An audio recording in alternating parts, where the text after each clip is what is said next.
Hungry, cold, stiff from lying too long on the bare stone, Rodi opened his eyes. It was the old woman who'd prodded him awake. Hers wasn't the last face he'd see, but this was the last time he'd know the grey light of dawn. Reflected through an iron grill, it came from overhead. The sounds he heard were behind the door of the cell.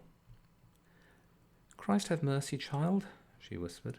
"They've come for us early." Rodi sat up. He tried to shrug.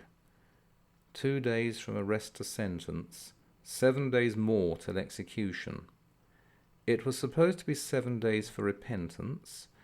It had been 9 days of increasingly numb despair. It was too late for shrugging, too late for any gesture to remind him or anyone else he had once been other than a beast awaiting slaughter.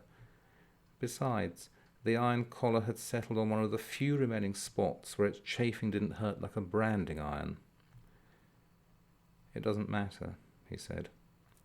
It didn't matter. He knew the drill. The prison was close by the big church of St. Andrew. From here to the hippodrome was just over 2 miles.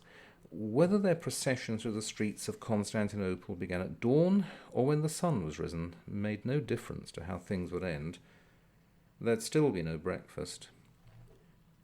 The others in the long cell were waking. The sex killer just across from Rodi was awake. He made another snatch at the boy's feet. His last try was no better than his first. The only blessing Rodi was able to count was that if a torment to him, the 18 inches of chains securing every collar to the wall kept the others away from him. The old woman could reach him, but she was no problem. She didn't want to kill him or to rape him. With a rattling of keys and a long groan, the door swung open. No priest to nag them this time. No shambling half-wit to ladle out just enough swill to keep them from dying before they could be killed. It was someone he hadn't seen before, someone who, from the way he put a cloth over his mouth, hadn't seen them before, or any like them. The fat man stepped into the cell. He looked about. Cautiously he took the cloth away. Nervous, he put up a hand to touch his bright orange wig. He cleared his throat. "Which one of you is Roderick of Aquileia?"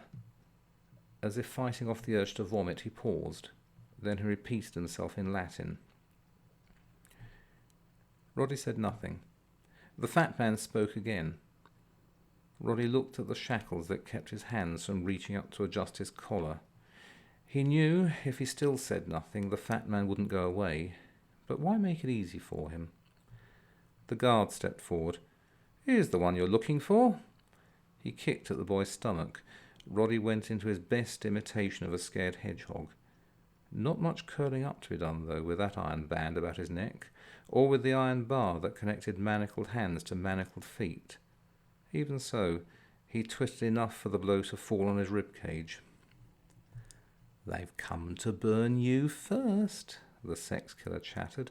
"The fire's already hot." The others in the cell went into a shrill chorus of laughter and of prayers. Every chain rattled at once. The fat man spoke to the guard. The guard's face darkened. The fat man nodded and pressed both wrists together. He looked a moment longer at Rodi before stepping backwards from the cell. There were 2 guards now. One stood with drawn sword. The other leaned over Rodi. He set about the back of the collar with the tool that had been used to put it on. He pulled the boy to his feet.